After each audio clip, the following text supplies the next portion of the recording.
Happy Tuesday. Happy Tuesday. You guys, we're I guess it's 11:59. So we're going to give people a few more minutes to log on and enter the waiting room and all that good stuff.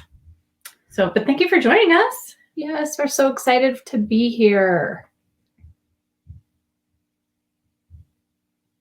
And Dr. Lisa, I see you on here. So we're going to introduce you here soon and make sure you know how to open up your camera. We're going to go over all of that here shortly. But I see you're here. So yay. Thank you for being here. Dr. Miller, I can make you a presenter. Here, I'm going to click on that.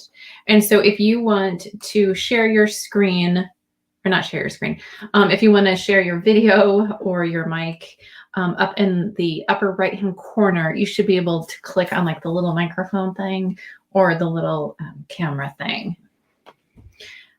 Yay! We're so, oh, there! Yay! Hi! Hi, how are you? Thanks so much for joining us.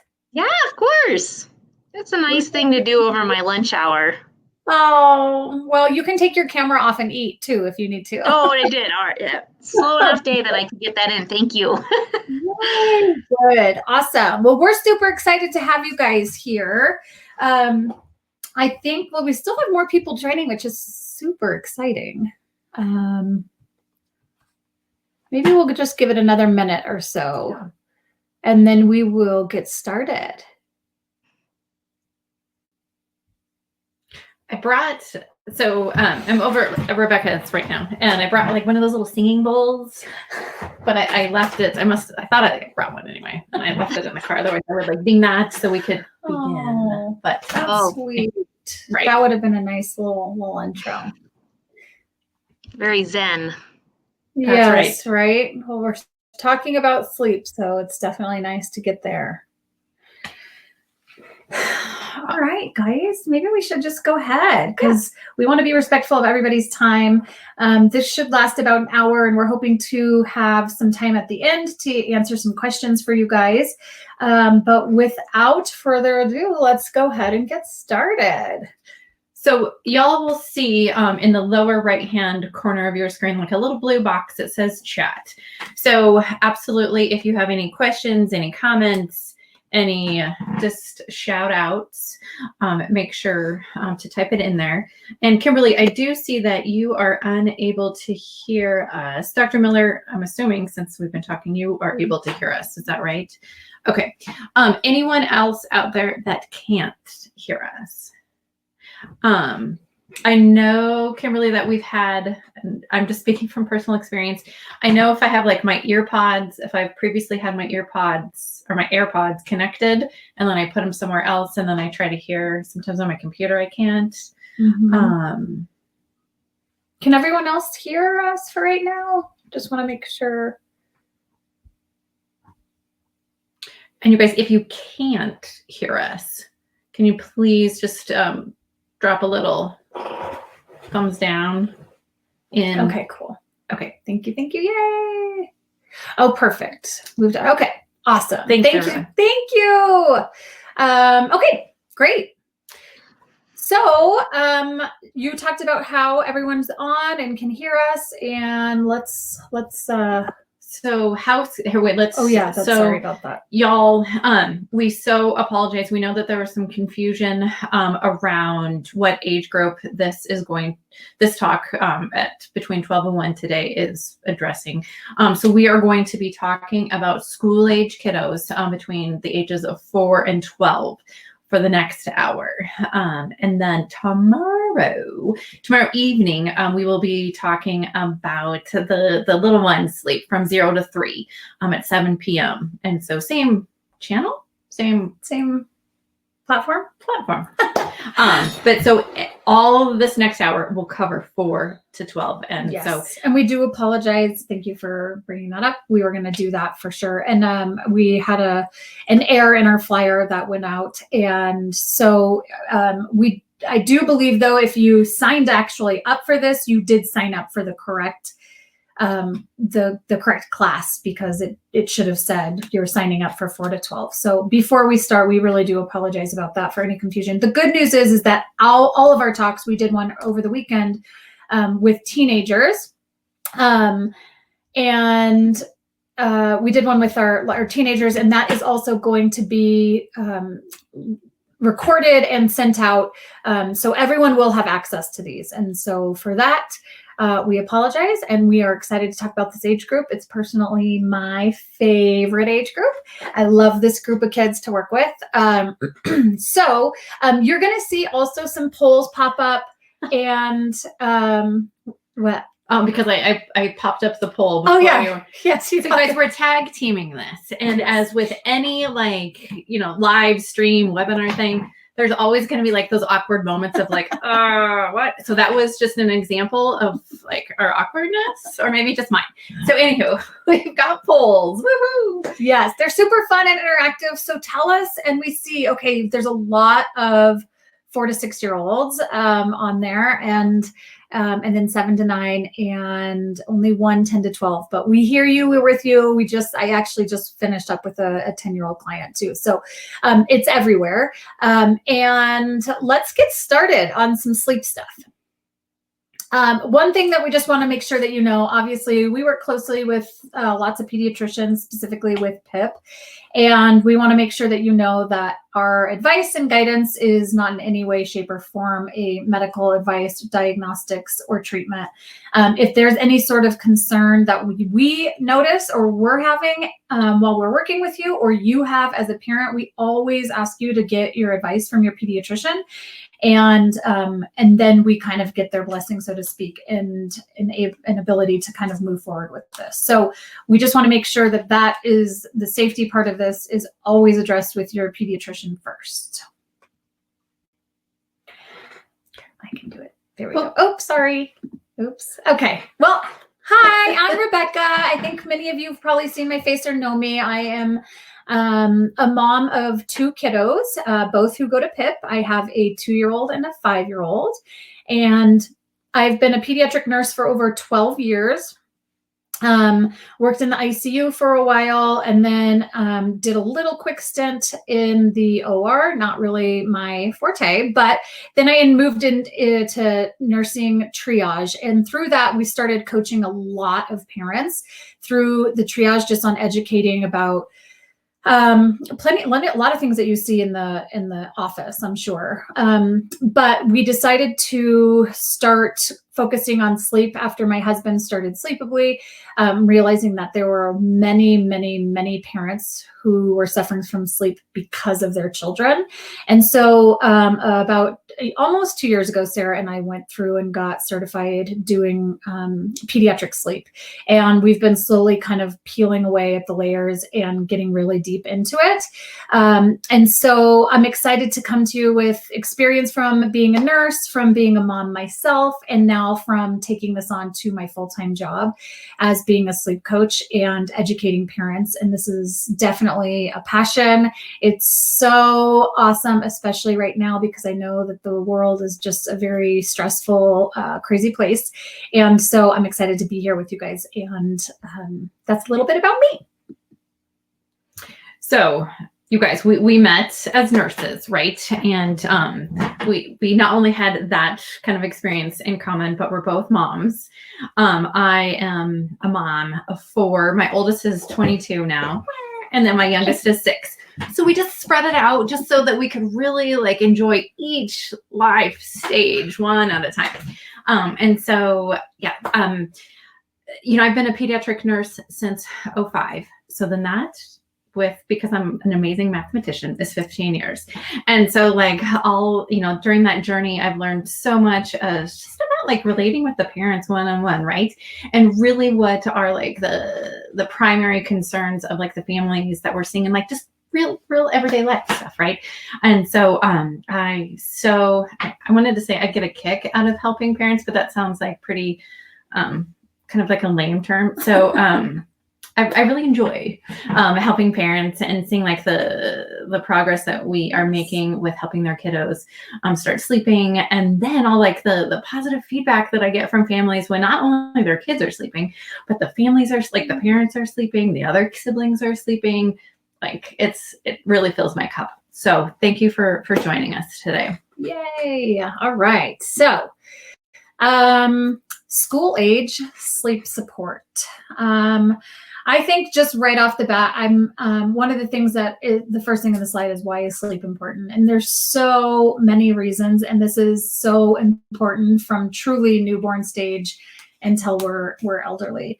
I think I'm just personally glad that it's being recognized right now as one of the pillars of health and wellness. I think, nutrition and exercise has always been front runners. But not everyone eats nutritiously and not everyone exercises, but everyone sleeps. They have to sleep, whether they're good at it or bad at it.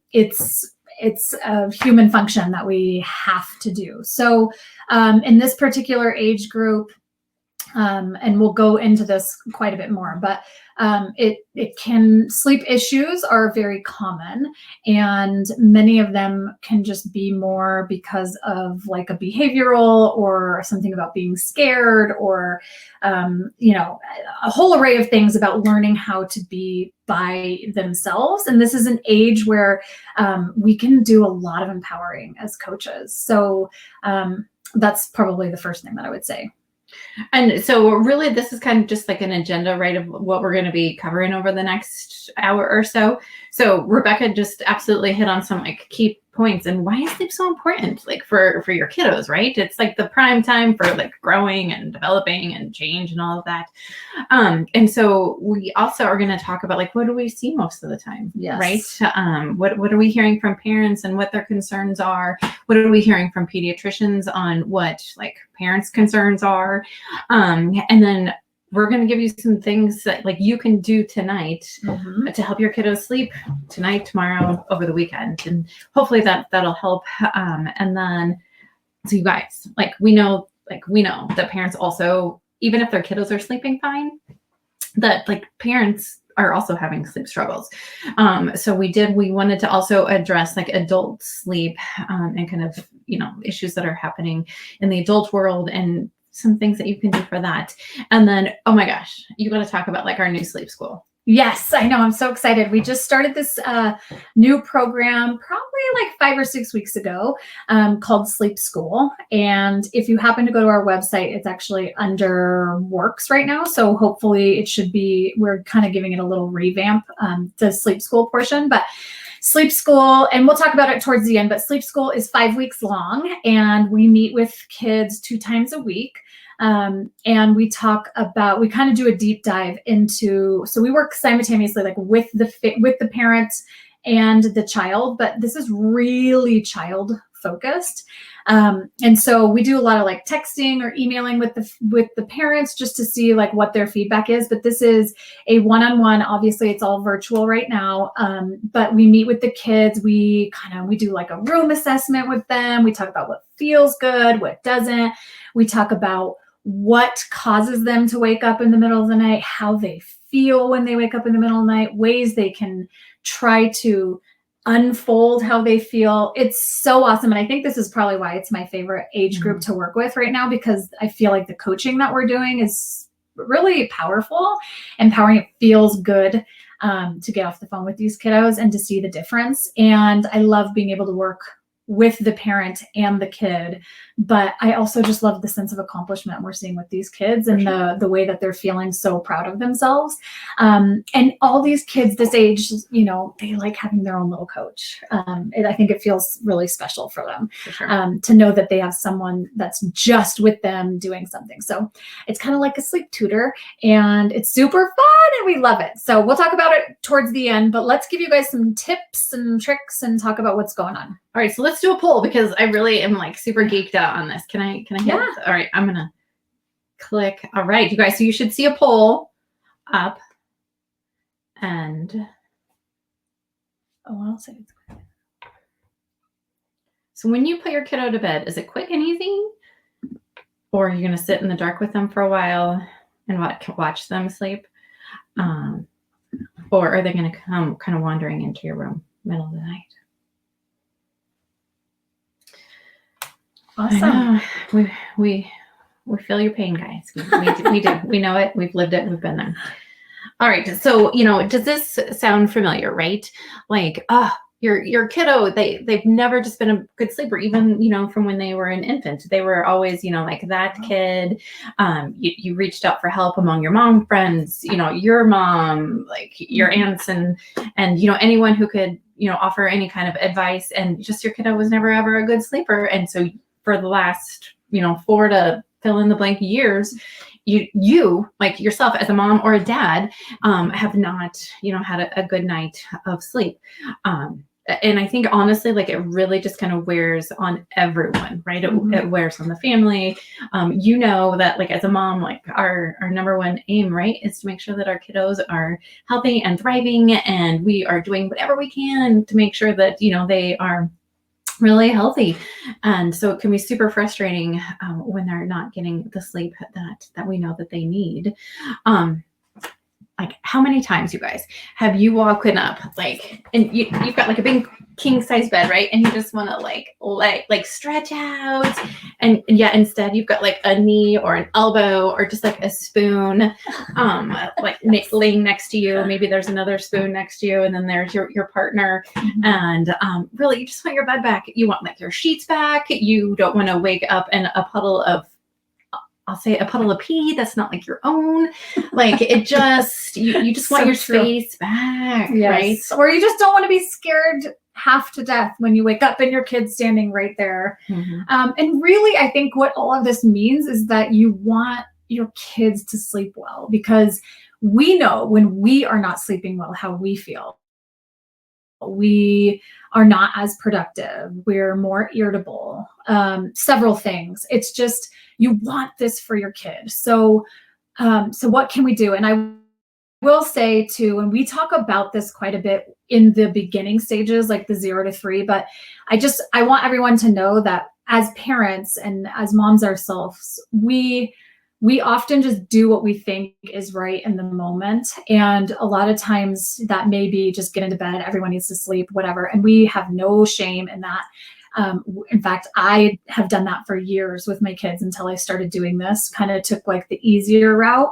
And so we just want you to know too, coming from us and representing Sleepably, we have no shame in that. In fact, we meet lots of parents with, if you're fine with that, then we're fine with that. That we want you to know, we'll meet you wherever you are with your family. So a lot of the things that we do with the best intentions as parents sometimes backfire on us. And I think this is when we see in this age group in particular, these things come in to play, because for so long we did co-sleep with them, or we allowed them in our room. And now they're getting to this age where you really want them to sleep on their own, and they don't know how because they've relied on us and they have this dependency. So I just think it's an important thing to tell you that we fully get that. And this is absolutely something that we just want to meet you with and say, we get it, we know, and we've been there.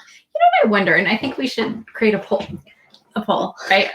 I feel like I should start doing, not hashtags, but markers. Anyway, you guys, how many times at bedtime, 7:30, is all of a sudden your kid who did not eat like more than 2 bites for dinner, hungry, thirsty, they have to pee, they see something, they remembered something very important that they need to tell you. And so true. Yes, every night.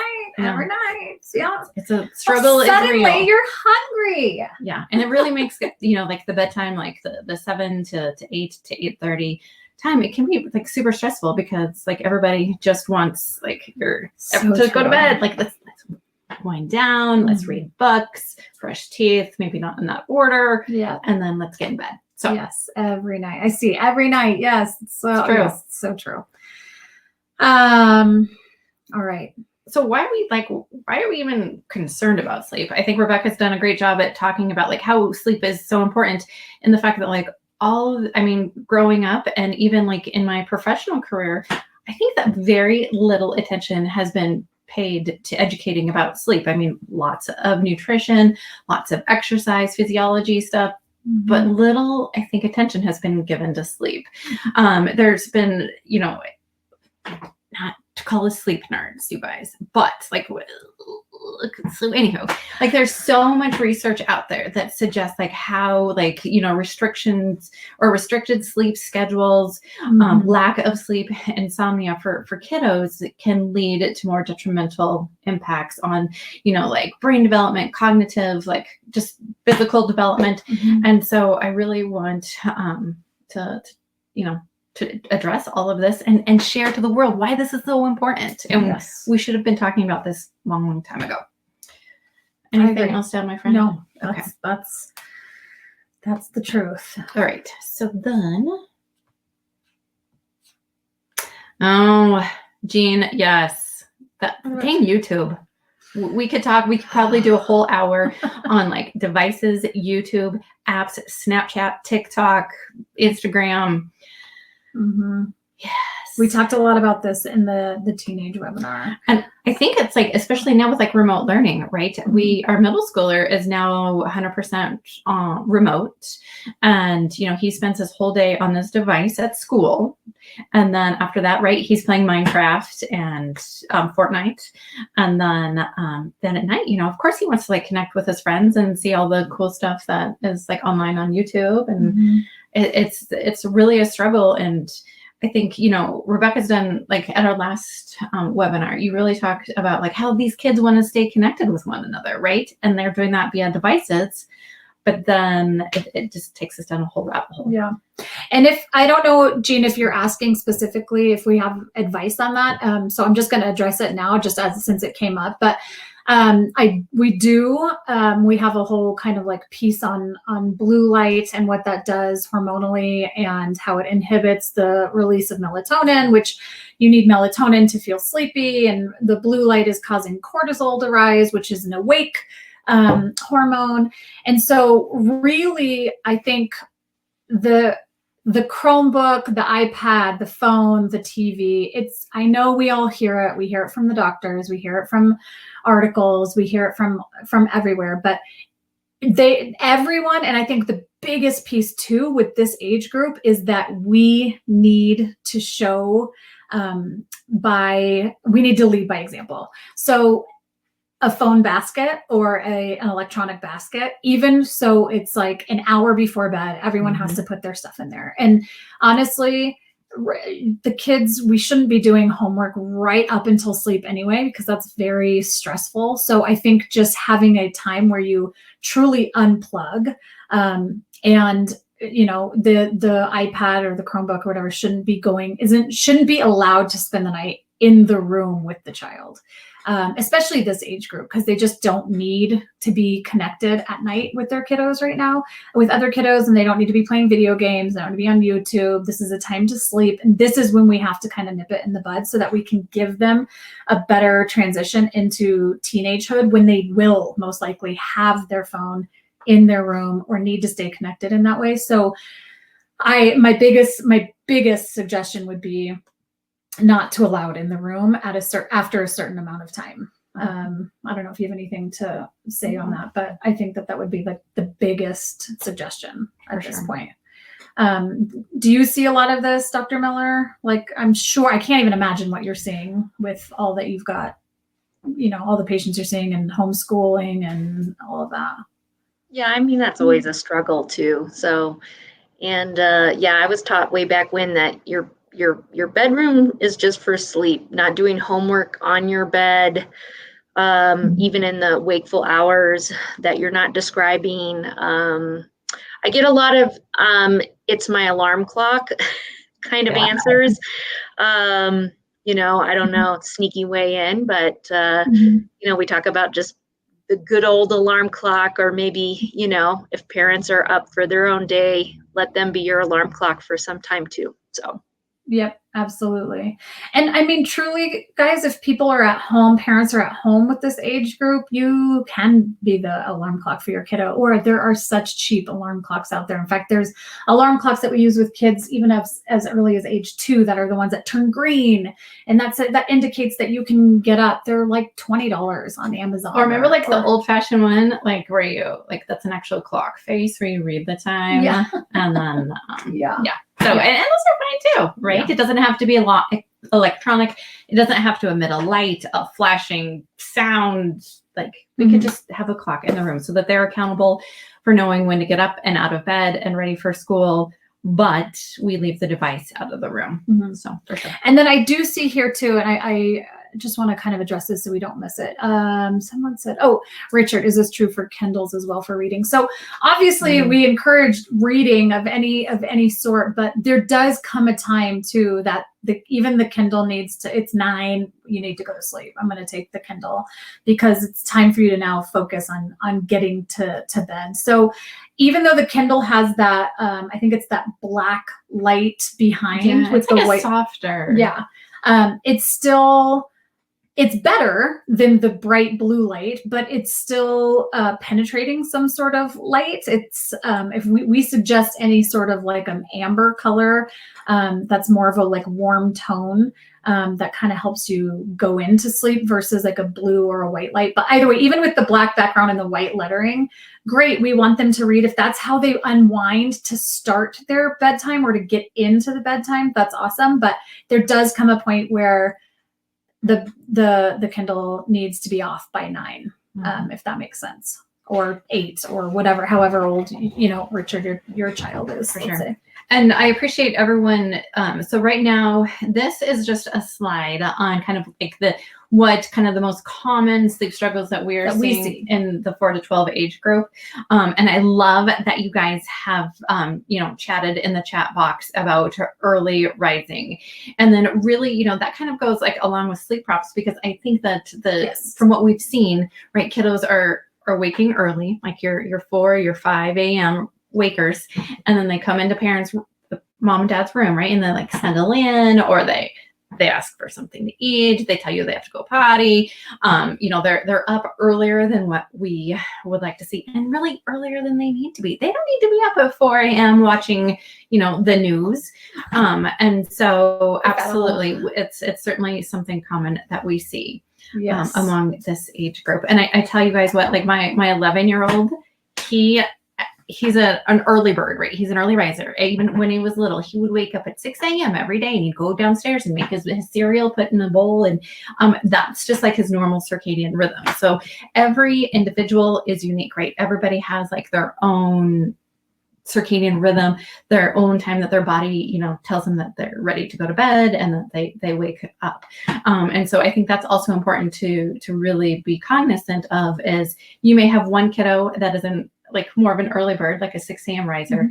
And then you may have more of a like 8 a.m. riser. And so just to also be aware that everyone's different. So. Yeah, for sure.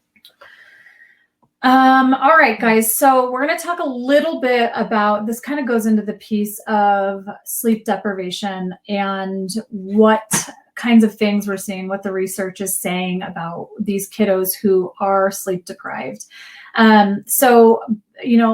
The big main ones are health and the child's immune response, their actual just behavior, both at home and in school, and their cognitive ability. So we can deep dive a little bit if you want to on these.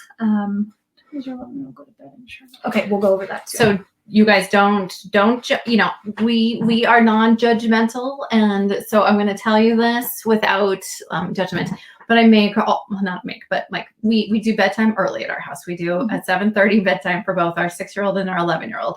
Our 18 and our 22-year-old are like in college and now like living the real life. 6 and 11-year-old, we do bedtime at 7:30, brush teeth, books, and like lights out by 7:45. Drew, the 11-year-old, he was gonna watch this, but I think He's in school.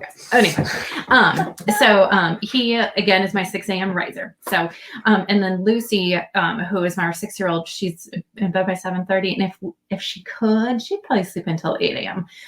But obviously, like with school and stuff, we can't let that happen. But so 7:30 is like the secret spot. I love a 7:30 bedtime, even as they Sarah get bigger. preaches a 7:30 bedtime. I totally do, and I know that like he's not he is the coolest kid on the block, but when he has to go to bed at 7:30, it is kind of lame. But like I'm okay with it because I'd rather him get asleep than like be like riding his bike. So anyhow. So technically speaking, kiddos usually from 7 and above should be getting like 9 hours of sleep is kosher. We say 8 is on the lower end, 10 is a good spot. Kiddos even younger than that, they're still requiring more sleep. But, you definitely want your 11-year-old to be getting, 9 would be great. 9 to 10 hours of sleep is a definitely good target. Some kids need longer, but and again, every family is different. Like my 2-year-old goes to bed at 7 or 7:30, and my 5-year-old goes to bed at 8. Like we are out of his room by 8. And they're both very early risers. Like between 6 and 6:30, both my kids are always up. So again, I think that's something that we just talk about.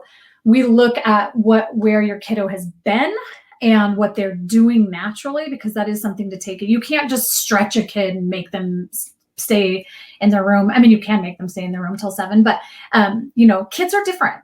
Like I said, I require more sleep than maybe you, or you know what I mean? So it's variable. But we have goals and we aim for those goals. And so that's kind of where we're at with that. For sure. Okay, this is your case study. I think this is interesting. Yeah, so we wanted to offer you guys just some examples of kiddos that we've worked with, what we've seen, and then kind of the success that we've also kind of seen from it. So this is Joe, and Joe has never slept through the night on his own. He is an only child. His parents are both physical therapists, and they live on the East Coast. And he's either like slept in bed with mom and dad, or they also did like a Montessori bed in their room. And basically Montessori bed is just like a mattress on the floor, right? And so dad, after like all these years, Joe's now like he was starting kindergarten, and he was super involved in hockey, you guys, and he loved like superhero stuff.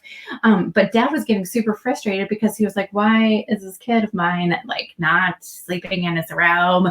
And then mom, kind of would go to Joe's defense and be like, oh, but he needs us, and he's coming in here and he's scared. We need to support him. And so even like on the times that Joe would fall asleep in his room, and he was sleeping in like a twin bed in his own room, in the middle of the night, he would wander in to sleep with mom and dad. Super common on kind of like what we see. And Joe was a pretty he was like a sensitive kid, right? He was really absorbent of like mom and dad, like how they were saying what they were saying, and he could kind of tell what was going on. So we did kind of like a slow, easy strategy with them that, in all honesty, like it did take longer than our 5-week sleep school. But after like 8 weeks, right? It totally is like, I'm in no hurry to do anything really.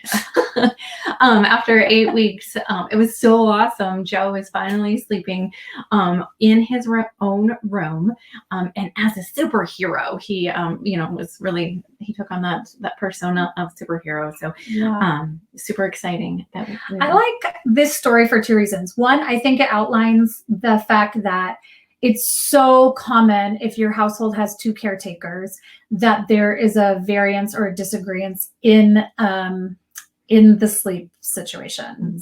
Oftentimes, one parent is totally fine with what's going on, and the other parent is not. And so I think that shows that it can take time to get there, because this is something that almost like everyone needs to get on board with. This even includes things as like if you have a nanny or maybe a grandparent that helps out, to instill this sort of almost like sleep precedents, like that this is what's expected. It takes a while for everyone to get on board. And I think the other thing that's important about this is we say that the sleep school is 5 weeks, or it doesn't even matter. Even if you don't use our sleep school and you're just trying to do your own thing, you're reading a book and whatever, I think it's important to outline that there is no magic, nothing. Yes. You're not going to read something tonight and your kid just be this magical sleeper. I mean, it takes persistence and consistency and a schedule and some boundaries to get the child to where you're wanting them to be and to figure out what their natural rhythm is, especially when kids, as the older they get, oftentimes it's harder to get them over to this, what is sort of expected or wanted of them now, because for many people, this is the first time that they're addressing this issue. And so I think that story is just, it's true. I see so many times with parents that I work with, one's okay with it, one's not. Yep. And that's okay. And neither answer is right. Neither person is right. And we just kind of find really what's like best for your kiddo. Yes. But that's awesome. That's a good little Joe. All right. So here was just a recent study, and all of our works cited pages at the end, but just kind of really, there was a study, I believe that they did like a little over 700 kiddos, and kind of what issues they were seeing kind of between the different ages.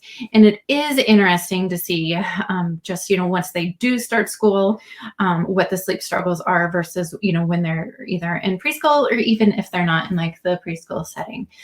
So I thought that was pretty interesting. And I know that because we want to definitely leave time at the end for some like open questions and answers. So I'm going to kind of try to hustle a bit. Sleep props. Yes. Sleep props, guys. So I love talking about sleep props. So there's good sleep props, and then there's sleep props that require the parent or the guardian to be involved. So sleep prop, we all use sleep props. So we can have a pillow, a blanket. We may need a fan, a certain temperature. We may we may need to have our dog at our feet of the bed. Whatever it is, we all have things that we use that need to be the same for us in order for us to sleep. Kids are very much the same. Lots of kids have security items. So they need a pillow or a blanket or a lovey or a stuffy. Some kids may be used to hearing waves crash. Some kids may need a night light. Some kids may need the door open. These are all things that we consider props. The problem with props is when the parent becomes the prop. And so many times you'll ask someone in an intake, do your kids use props? And parents will say, no, my kids don't use props. But then you find out through the intake, when you do a deeper dive, that you've actually become the sleep prop, because your kiddo requires you to be sitting in their room the whole time on a chair until they fall asleep, or you have to lay in bed with them, or they need to come into your room. Mm-hmm. Props for little babies are like pacifiers, or binkies are being held or rocked or bounced or things like that. So we all have them. And the reason we put sleep props in here is because it's a good thing as a parent to assess what is your kid's sleep prop and what can you give them as a sleep prop that doesn't require you to be the prop. So that's kind of why we go there and talk about props, which will go mm-hmm. into or open. This is obviously open any sort of questions about whether your kid's using the right prop or not. The proper prop. The cooker picker upper. Like anyhow. This one's yours, my friend. Yeah, so this is super cool. This is what we gave these kids fake names. Benny, 9-year-old. And this was such a sweet boy. He was the oldest of two, an avid soccer player, and played. So this kid, so one of the other things we look at is how active kids are and what the sleep issues is. But this kid is just starting 3rd grade, very into soccer, 9-year-old, oldest of two, always waking up exhausted, always required either mom or dad to sit in a chair in his room until he fell asleep. And waking up constantly because he was scared that there was something in his room or someone was coming in his room or he was seeing something in a window or what have you. So this kiddo, actually, he also took a little bit longer than 5 weeks, not much, but a little bit longer. And I worked a lot with him on mindfulness and just trying to figure out how to self-soothe. What could he do besides going into his parents' room? And what was it that he was fearing in his room? So we created like a little journal. This is also one of the kiddos who helped me kind of create this, what we're going to talk to you guys about in a little bit, which was the one-on-one time with his parent at the end of the night, a 10-minute one-on-one session, because I was finding that this kiddo felt like, and this is super common for kids to want to pull out the stops, like you said, eat, and can I have this or that, or I need to tell you something. And so actually Benny was the one who kind of helped me create the one-on-one 10-minute session with your kid towards the end of the night. No phones, nothing. And we'll talk about that. That's something that we're going to give you guys to do tonight. Or, in the future. And this significantly helped this kiddo. This kiddo is no longer, in fact, they said 9 years later, they're actually like kind of dating each other at night. They get to have a movie, a glass of wine. They get to reconnect with each other. They wrote an amazing letter just saying how much it helped their marriage, and how they didn't even realize that this was like affecting their marriage. But the fact that they were having to sit with their kid for an hour or plus every single night for him to sleep was affecting their marriage. And so this is an awesome success story of that, working to their benefit. Right.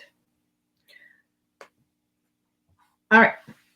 What a great segue, my friend. Yeah. So one of the things, guys, that I find with this age, and this is true. So this can work with a 4-year-old, or you're going to get like, this kind of like, you never know what you're going to get with a 4-year-old actually. But for a little bit older kids, this one-on-one time is really amazing. So one of the things we tell you to do is when you're done with your routine, okay, either before books or after books, just sit down and be present with your kid for 10 minutes. See what comes up for them. Ask them. You can let them know. A big thing with this age group is that you don't want to just change something. So this is in our sleep school. We talk to the kids a lot about this is going to happen for you. Your parents are going to start doing this 10 minutes. Maybe you already do it. And if you do, awesome. But this 10 minutes is usually in bed. You can sit on the chair. You can even lay in their bed, sit with them. The light can be on. And all you're doing is just giving them 10 minutes to free speak about anything. And you'll see a lot of things come up during this time. They may tell you that they're scared to sleep. Or they may tell you about something they did at school or a friend. They may not want to say anything. And then you can just kind of ask a question to get them to kind of bring something out.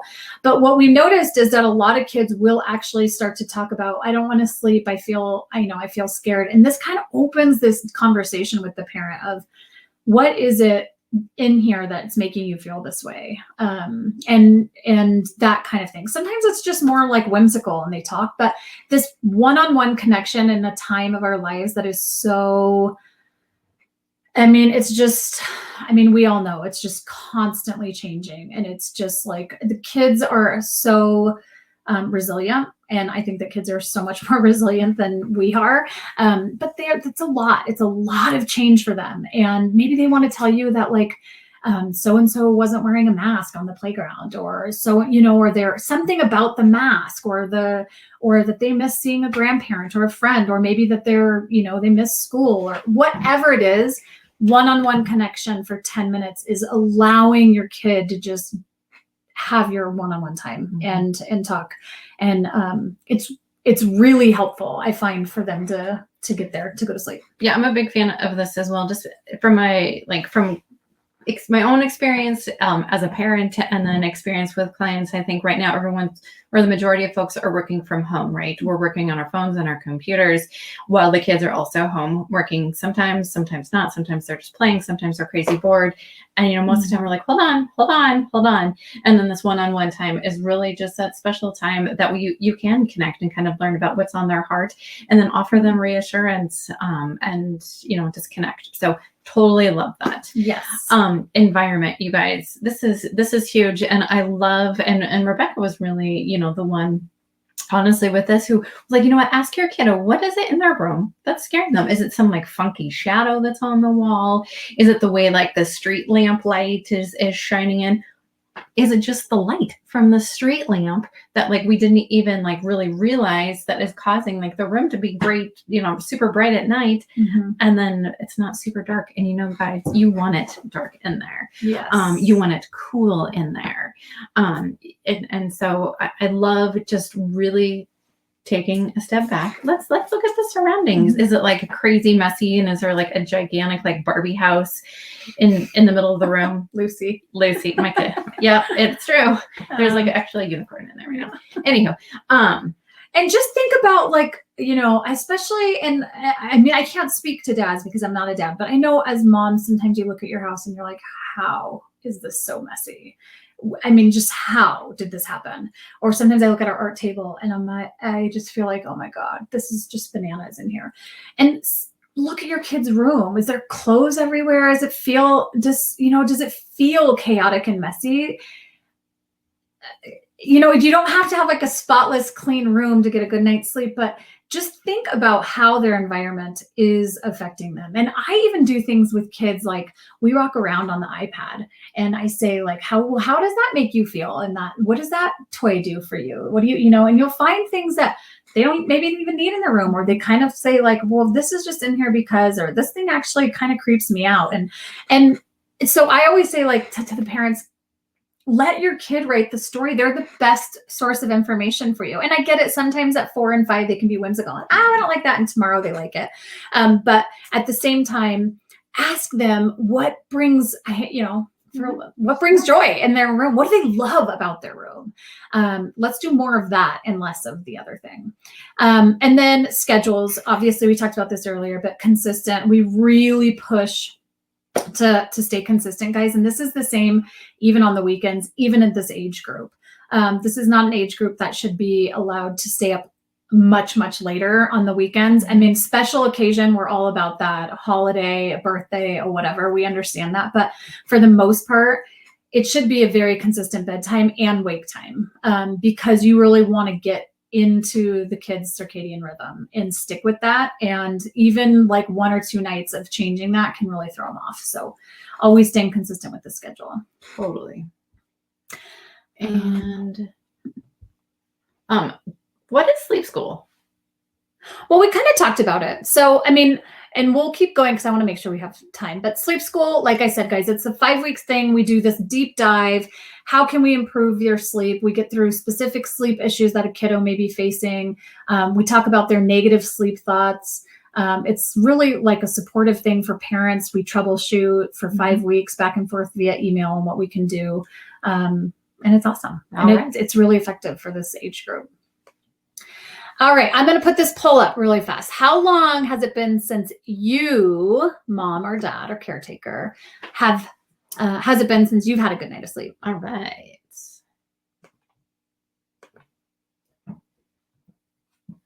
Let's see.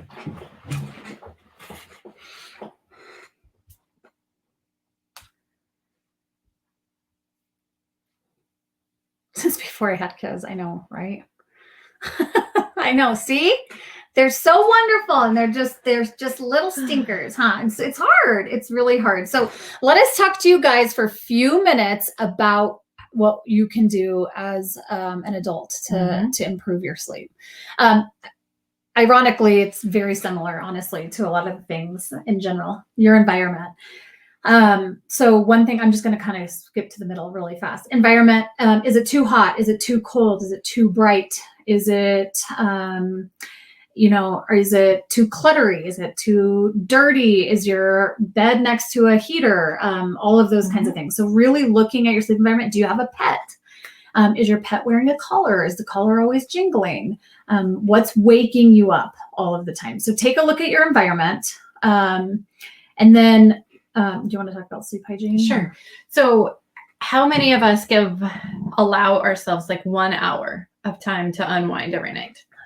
We should probably do another poll about that. I love these polls. Anyhow, so you guys, if you can take 1 hour of time, like, and let's leave our phones in the basket outside, in the phone or the device basket.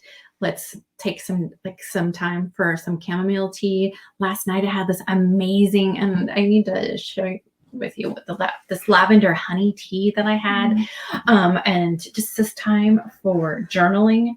No devices, no TV, no kids.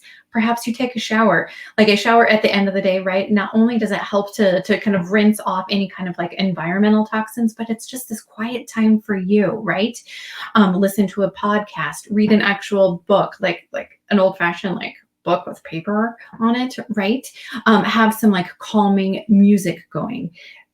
Then like in your kind of like, and like Rebecca said, it doesn't have to be clean. We all know there's going to be like laundry everywhere, and like our rooms are our rooms, right? But let's have this space is like a calming time to really like wind down space. Yes. And so I encourage all of you just to take, maybe even if you can, like a 30-minute.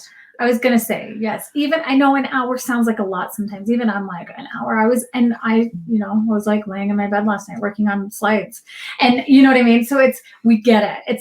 It's not going to happen every night, you guys. It's just not. But when you know it can happen and you're on Instagram and you're flipping through or you're doing something, put it down. And just think this is the time for yourself. So what's feeding you? Maybe a bath would feed you better than Instagram, or you know what I mean? Or taking some time just to sit and be quiet. And that is what we mean when we're talking about sleep hygiene. What are you doing? Even if it's not an hour before bed, what are you doing? Are you falling asleep like with your phone in your hand, or or with your laptop on your bed? We know you're working, you're staying at home, you're homeschooling. Take 5 minutes for yourself to get yourself disconnected and ready for sleep. For sure. We also talk about triggers, right? Yes. A glass of wine before bed or in the evening is probably not going to be too detrimental, but typically, like more than that, it just kind of wreaks havoc on your blood sugar. So then that could cause for like middle of the night wakings. Yes. And so, sometimes even just keeping a list of things that you're doing, during the day. Is it work stress, relationship stress? Like what are your triggers? What's causing you? As a parent to not sleep very well. Yes. I know we've got 9 minutes, guys. We're going to hustle. All right. So what would it look like for your family? If your kiddo was sleeping better, like, would you be sleeping better? Do you feel like, they're going to be doing better at school? Are you going to have more one-on-one time with your partner? I think that since becoming a sleep coach has been actually the most like surprising part for me is how impactful good, healthy sleep for the kid has been for the parents or caregiver's marriage. For the marriage, I would say for sure. That was definitely like 100%. Which, I mean, it makes sense, right? But it's still, I think, the most surprising. And then really just, I think, like less chaos and less stress in the family life. I know like when all 4 of my kids are home and like one of the kids is up and like in the middle of the night, everyone else is like, what's going on? And even the dogs are like, what's going on? Yes. And so I think once everyone is sleeping better, it just really tones everything down, and it's amazing. Definitely. And just doesn't become as dreaded. It almost becomes something you look forward to because your kids are going to go to bed and you're going to get a minute to connect with your partner or connect to yourself or what have you. So obviously other things we didn't actually talk about really fast too would be things that you want to bring up to your pediatrician. So in this age group, things that you'd want to be, cognizant about is your kiddo snoring. We always do this on our intake with this age group. Are you getting reports from teachers or other people that your kiddo's acting really tired during the day, seems exhausted, doesn't seem to be focused really well, increased irritability, super emotional, those kinds of things. We do an assessment with you. If there's ever a red flag for us that we want a pediatrician or your PCP to kind of sign off on, we absolutely go that route, especially if we're concerned about like a sleep apnea or like a tonsil adenoid sort of like occlusion or something like that, a behavioral thing. So teeth grinding, yes, Richard, yes. Teeth grinding, yes. And oftentimes even your pediatric dentist should be talking to you about that too. They usually can take a pretty good look at where the grinding's happening and if it's affecting it to the point that they're concerned with like bite guards or some sort of device. I don't know, Lisa, do you have anything to add on the teeth grinding thing? You know, I've my understanding from multiple pediatric dentists is it's actually developmental. So, you know, unless of course, and it can be increased in a lot of different conditions like my special needs kids and stuff, but as long as it's not having any damage, it's just kind of part of a subconsciousness, like how you sleep with your eyes half open and it freaks your partner out and stuff like that. So yeah. Okay, perfect. Jess says, what should you do about early risers? Mm-hmm. So it depends. There's a couple of things, right? What time are they going to bed? I think, again, like it makes sense, right? If you put your kiddo to bed later, 10 p.m., like when you go to bed, of course, you think, right, that they are going to sleep in later. Really, you guys, it does the opposite. So take a look at bedtimes, right?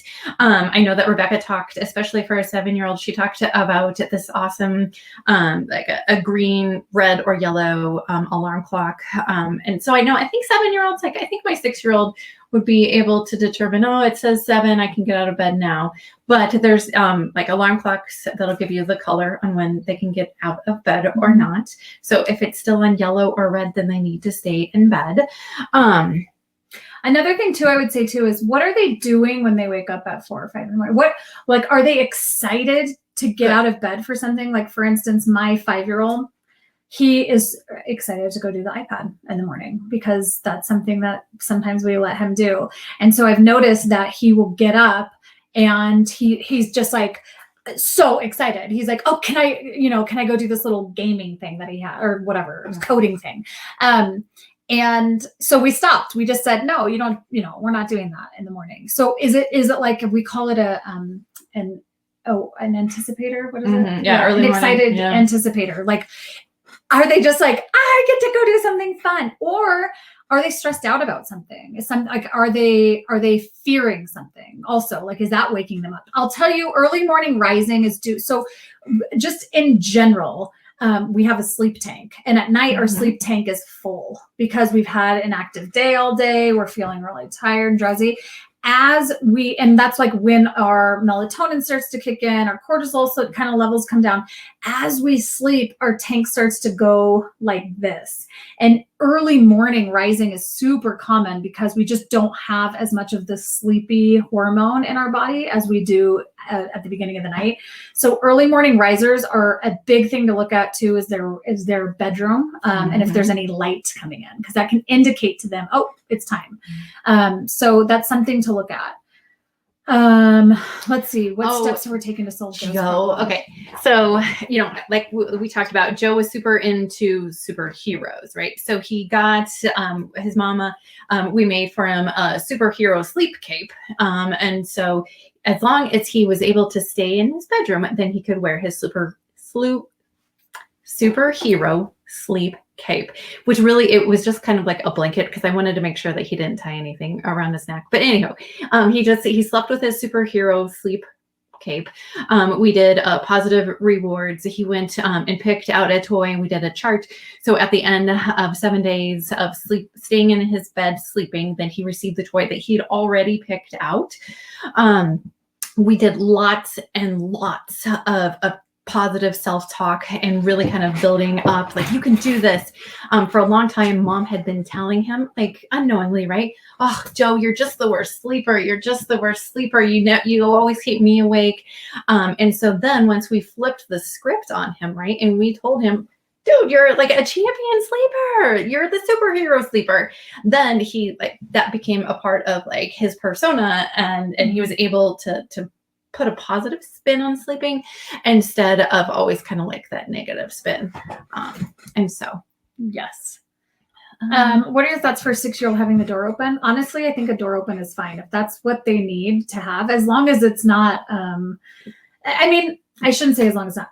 Sometimes the kids need the door open because they are scared, and they just want that like eyesight out. That's fine. It's not a big deal if your kid wants their door open, I think, personally, unless it's somehow creating them an inability to fall asleep, but that's fine. I did have one client who their kiddo, their daughter wanted the door ajar, just like the exact like 5 inches. And then if it wasn't just that exact like amount of light shining in, she would call for them. She wanted like mom to draw exactly on her face, this like exact pattern every night before bed. She wanted like everything had to be exactly the same. And so that's what we worked on as far as like empowering her to not need those exact same steps done by the parents every night. Jess, it says here, wait, you were going to bed at 8. Okay, he's been going to bed at 8, and then you're excited to get out of bed. So I think just for what I would probably do is encourage your kiddo to, that if they wake up before, I don't know what time what your ideal world for him to get up is. Let's just say he's waking up at 5 and you're okay if he gets out of his room at 6:30. Then my suggestion to you would be let him get up at 5, but his green light, so to speak, doesn't come on. When his green light comes on, that means he can get out of his bed. So if he wants to wake up at 5, he'll probably change his mind about this. But if he wants to wake up at 5 and stay in his room and do a quiet puzzle or do something that doesn't wake everyone else up, then that's fine. Chances are he'll soon realize that, he's just that's not going to be as fun. But that's something where I'd set the boundary that he cannot come out of his room. He can come pee and, maybe have some water in there. Obviously his basic needs being met, but he can't get out of his room until the light is green and the family is starting to wake up, if that makes sense. Excited to get out of bed. Also, any consequences for a 6-year-old who constantly comes out of the bed. And I know that we are also at our time. And so what if we do like one more question real quick? And then you guys, if we didn't address your question, or if you have more questions about your question, or if you just want to chat with us, you can either like schedule a free 15-minute conversation with us. And then you can go, oh yeah, I forgot about that. Me too. Here's this little offer too, guys. So just for anyone who attended this session, and we do have like the list of everyone who attended, we also have a free 30-minute coaching extra additional session with us. And I think, oh, I see it. You did it. Oh, yay. Did I? Okay, good. You did. And Rebecca just popped that up. Thanks, my friend. Yeah, there you go. All right, there it is. Yes, and feel free, like I said, to call or email or whatever, and we're happy to answer. And if you guys need to go, please, I know that time is of value right now. So if you need to pop off, we'll do one more question, I think you said, right? Yeah. Okay. So trying to kind of look, and you guys have all posted some like great questions. My son wants to go to bed earlier. We have tried nights to alter our routine, so he was in bed by 9. But then he's wide awake for 40 minutes. Mm-hmm. I don't know how old. And is he taking a nap? And then because it almost seems my son wants to go to bed. It almost seems like that might be too late of a bedtime, is what I'm thinking. So that bedtime, just based off of what I'm seeing, that might be the issue there. Johanna, I hope I'm saying your name right. He's 10, no naps. Good. Okay, yeah. I think that honestly I would push his bedtime up. I think 8:30 would be more appropriate, or at least 8. Absolutely. You'll be surprised at pushing the bedtime up earlier how well the kids do. And it's easier this time of year because it's dark and it's cold, and there's really like nothing going on. And so I think it's really just about kind of switching your routines, switching the schedule, also talking to him about it, right? I mean, he's 10, so we want his buy-in. We want for him to want to be excited about going to bed earlier, so that he gets better sleep and he's not like a grumpy absolutely kiddo during the day. So, Dr. Miller, any last thoughts before we wrap up?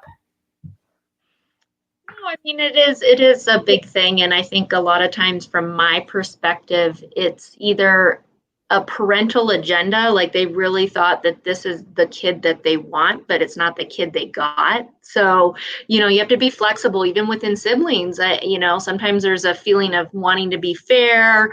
Again, if you have different age groups, different, again, you've got to kind of respond to your kid, not your wishes. And just to point out, we're all victim of our own habits. I have had a co-sleeping elementary age kid because, again, it's sometimes, like you said, I got to get to work and it's so much easier than the take back. So, no shame there for sure. Yeah, absolutely. And it's all been about survival. We're all just doing the best that we can with what we have to make it through the day and the night. So no judgment, no shame there. Not at all. And I say call us too, and we can, make sure nothing medically is happening. And I do a lot of melatonin. It's not dangerous. We have to use it for some really neurologically challenged kids regularly. So, you don't want that to be your prop, for a lack of a better word, but sometimes just gaining the kids' confidence that, like they said, positive reinforcement in the morning. It's like, oh my gosh, you slept the whole night. Holy cow. Woohoo. So maybe they didn't realize it was a little bit of a help. So, but just some ideas. Absolutely. Yay, you guys. I'm so glad. Thank you all so much for joining us. And Erin, we'll email you back in this, or we'll text you back in this chat. Otherwise, you guys have an awesome rest of your day. Maybe we'll see some of you guys tomorrow night for the 0 to 3 talk. Thank you, y'all. That was so fun.